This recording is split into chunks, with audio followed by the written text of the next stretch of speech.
Kada Film Akademi'nin cefakar ve sportif vücutlu takipçileri yepyeni videomuza da hoş geldin. Genelde önceki videolardan hatırlayanlar bilirler. Güzel gözümüze hoş gelen, radarımıza takılmış reklamlar ya da müzik klipleri ya da filmden sahneleri böyle incelediğimiz bir bölümümüz vardı. Burada da çok güzel bir reklam inceleyeceğiz. Teknik olarak bu reklam, eğer bu videoyu güncel şekilde izliyorsan, bildiğin gibi şu an dünyanın en büyük şehrinden biri olan Paris'te 100 yıl sonra tekrar yapılan 2024 olimpiyatları var. Paris 2024 olimpiyatları. Şu an olimpiyatlar yeni başladı. Ağustos 11'de bitecek. Sonra paralimpik olimpiyatları devam edip Eylül'de o da bitecek.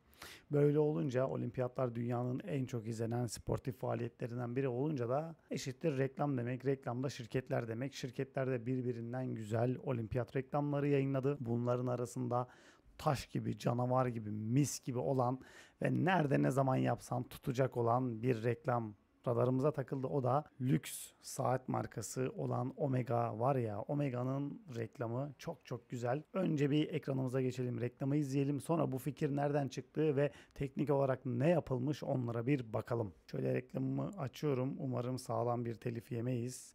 Tam ekran yapmayayım, böyle şeyi görelim. YouTube'u da görelim. Omega kendi sayfasından paylaşmış. 406 binde takipçisi varmış. Şöyle sayfasına da bir bakalım. Reklam falan değil bu arada. Hemen 2 saat önce de yine hep olimpiyatlarla ilgili bir şeyler paylaşıyorlar. Bak, büyük ihtimal böyle sağlam hazırlanmışlar. Çünkü çocukluğumdan beri hep Omega'yı görürdüm. Bir ay önce de bu ana reklamı paylaştılar. Sonra ara ara şöyle reklamlar, ama şu reklam mis gibi, taş gibi bir reklam. Şöyle başka da bir şey paylaşmamışlar. Reklamın kamera arkası falan var mı diye baktım da göremedim. Çünkü daha çok masa başı bir iş olduğu için şey yapmamışlar. O tarafa fazla girmemişler. Bir şirketini falan bulup oradan bakmak lazım. Şöyle bir karıştırınca da burada sporcuları yazmışlar. Şirketleri vesaire yazmamışlar. Bir başka zaman illaki böyle yayınlandıysa kesin düşer. Çünkü reklam bayağı sağlam. Şöyle reklamı izleyelim.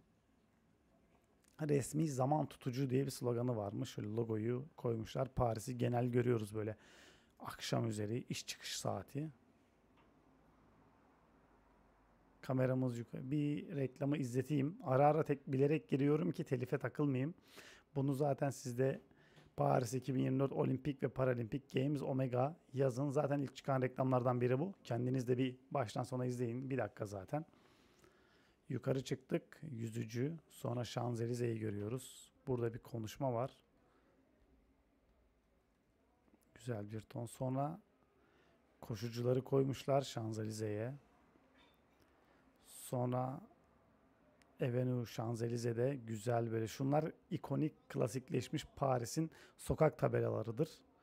Burada çok çok güzel, hani masa başı, teknik olarak masa başı iş var, ama öncesinde, buraya gelmeden önce de çok sağlam bir masa başı araştırması var. Çünkü onu yapmazsanız bu iş çıkmaz. Bu iş rastgele kamerayı aldık, güzel görüntüler çektik, geldik masada yaparız işi değil. Her şeyin böyle milimi milimine planlı olması gereken bir iş. Burada Notre Dame'ın oradaki heykellerden vuruyor. Bu da saatin kendi içi gülleci. Bu da Louvre Müzesi. Hızlıca bir geçiyorum, sonra geri döneceğim. Louvre Müzesi'ndeki tablolardan yapmışlar. Bu zafer takından atlıyor. Sen Nehri'nde kürekçiler, ama Sen Nehri değilmişmiş orası. Böyle bir yermiş. Masa tenisçiler şöyle. İkonikleşmiş Paris'le ilgili nereler varsa, Sacré-Cœur'den atlayan sırıkçı, bak şu detay da harika. Banklar, yeşil, Louvre'daki yeşil şeyler, banklar ve eskrim burada çok çok popüler. Alexander 3. Alexander Köprüsü. Bitti. Reklam bu. Çok çok iyi. Burada son dönemde iyice kolaylaşan, After Effects'in kendini iyice geliştirdiği, ara ara CapCut'ın da böyle zorladığı, Blender'da yine yapılabilen rotoskop çok temiz yapılmış.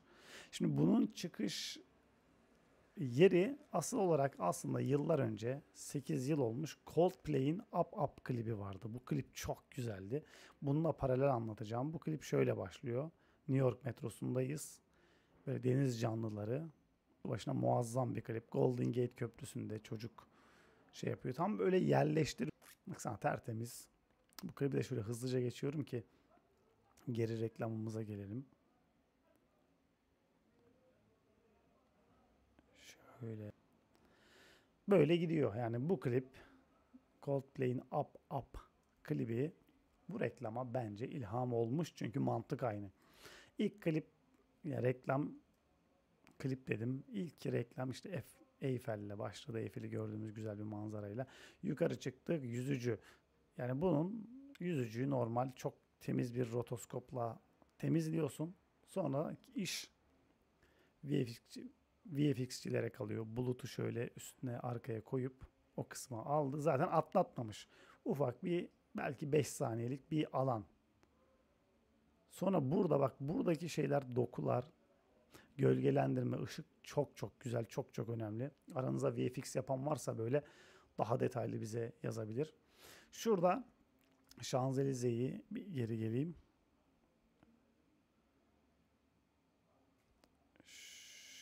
Şurada. Burada şu da yapılmış olabilir. Bana o mantıklı geliyor mesela. Şu sporcunun şu görüntüsünü buna özel ayrıca bu kişilerle çekmedilerse ki büyük ihtimal çekmişler gibi de görünüyor. Belki bir önceki olimpiyat ya da yarışmalardan görüntüyü almış olabilirler. Mesela şu görüntüyü.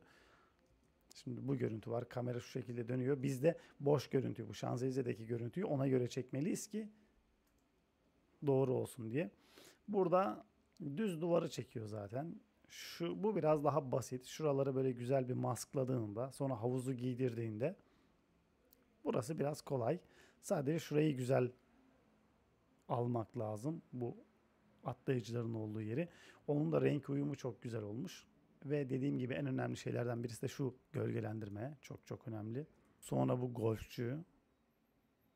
Şuradaki o yeşil çimlendirme. Burada da feather'lar çok çok önemli. Şurada normal çim saha belki. Şurayı zaten güzel bir maskla ayarladıktan sonra güzel bir feather vermen gerekiyor ki çok keskin olmasın. Burada da onu yapmışlar. Sonra zaten o kameranın hareketiyle kendilerinin bunu çektiği drone'un hareketi de tertemiz.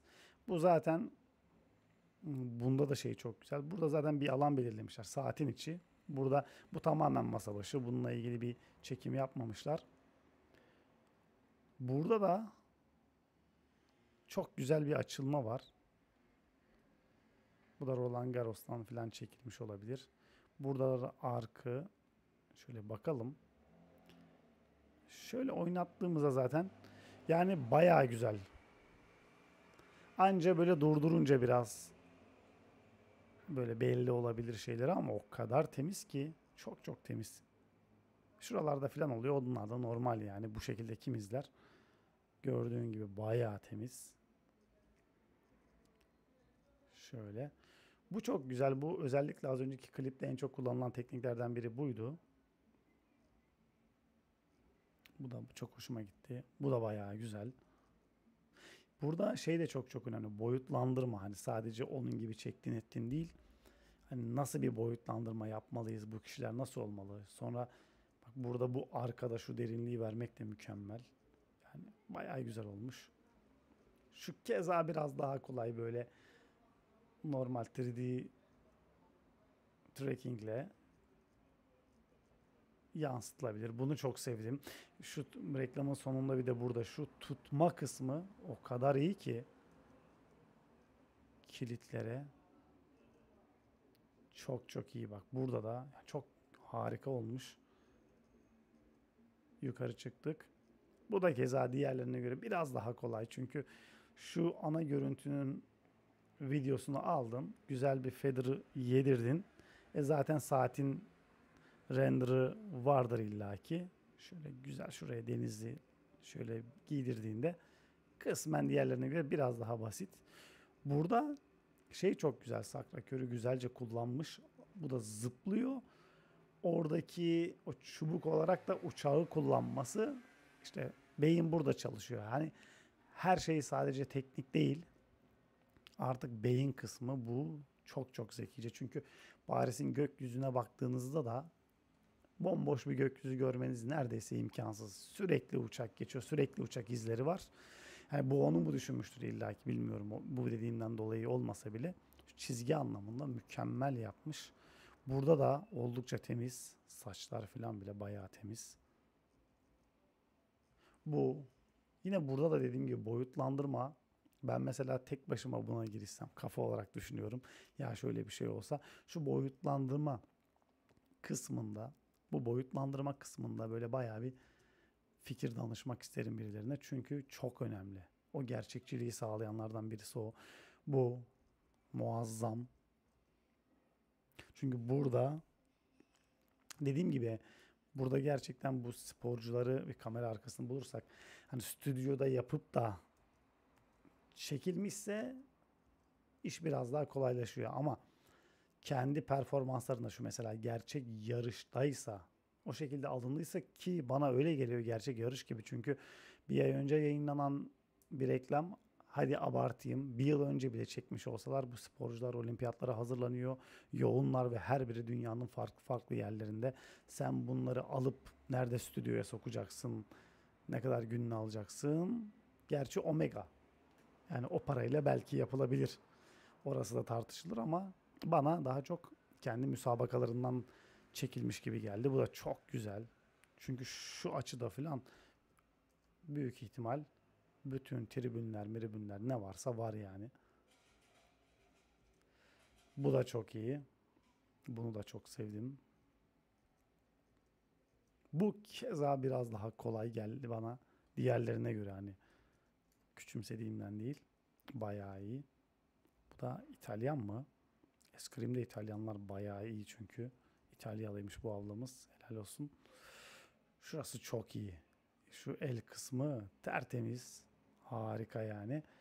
Bu da bu Fransa'nın dördüncü madalyasını aldı. O çocuğa benziyor. Leo muydu adı neydi? Helal olsun. Yeni Phelps olacak galiba. Öyle görünüyor. Yanlışım varsa düzeltin. Çok çok iyi ve pek shot'ımız da girdi. Şöyle bitirdik. Sloganımızı verdik ve bitti. Tertemiz reklam yani sadece izledim fark ettiyseniz. Aslında kağıda döktüğünde yapılan şey 3-4 kalem ama ortaya çıkan ve o işçiliğin aldığı süre çok çok uzun ve en önemlisi de bunu yapmadan önceki ve yaptıktan sonraki masa başı süreç. Ben sevdim, hayran kaldım. Buradan tekrar bu klibe de selam yollayalım. Bunun yönetmenleri olan Vanya Heyman'la Gal Mucia'yı da selamlayalım. Ustalarımız yani çok muazzam. Bundan önce buna benzer bir klip görmedim. Hani bu teknik bundan sonra çok çok kullanıldı. Kullanılmadı değil. Bunu yedirmek de harika. Şu baksana muazzam değil mi? Göçmen teknesi ve küvette. Bu şekilde bu iki işi Coldplay'in Up Up klibini bir de bu Omega'nın Paris reklamını açın. Tekrar tekrar izleyin. Ufkunuzu genişletsin. Hem benim hem sizlerin. Ben de bu pazar günleri yaptığımız bu tarz videoları, bu geleneği sürdürmek istedim ve hazır olimpiyatlar varken olimpiyat reklamları neler diye bakıyordum. Bu direkt zaten kendini gösterince hadi dedim bunun videosunu çekeyim. Kanalda yepyeni videolar devam edecek. CapCut ve Premiere'e kaldığımız yerden bomba gibi devam edeceğiz. Hiç endişeye kapılmayın. Hele hele benim mübarek organik takipçilerim.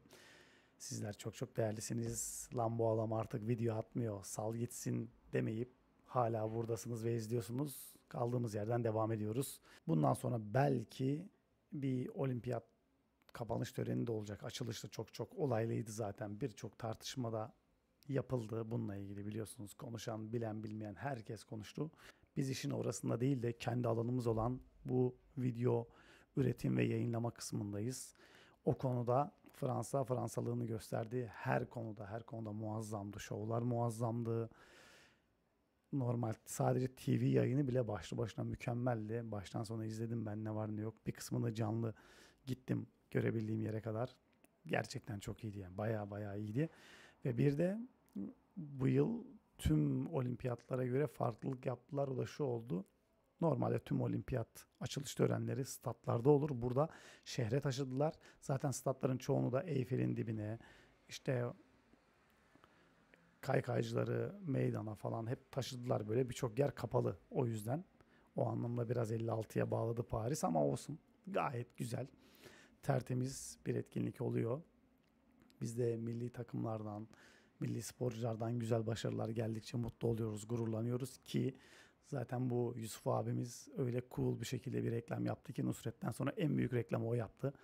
İnsanların milyon dolarlar harcadığı, birçok devlet başkanının milyon dolarlar harcadığı o cool görünme fotoğrafını adam tek bir hareketle yaptı ve bunun da şey de çok etkili oldu. Hani onu yapıp kazanamasaydı yani itin kıçına sokulacaktı ama o öyle olmadı. Gümüşü de alınca herkes helal olsun falan esprileri döndü. Müthiş bir reklam oldu ülke adına. Ben dün spor yaparken bir TikToker çocuk geldi, röportaj yapıyor kendi kanalına. Yapalım mı dedi. İşte konuşurken nerelisin? Türkiye dedim. Hemen böyle yaptı o. Yani bir gün olmuştu. Tüm dünyada yayılmış yani. Herkesin haberi var. O şekilde bu reklam, klip, film sahneleri serimiz hep devam edecek. Çünkü fikir olarak da çok geliştiriyor beni. Hem hazırlarken hem bakarken hem de sizinle paylaşmak çok çok güzel oluyor. O şekilde burada videomu sonlandırıyorum. Bir sonraki videoda görüşmek üzere. Yorumlarını da bekliyorum. Hem bunlarla ilgili hem de videolarla ve programlarla ilgili yeni fikirler, yeni yorumlar, yepyeni videolara fikirler ve kapılar açıyor. Bir sonraki videoda görüşmek üzere. Kendine çok çok iyi bak.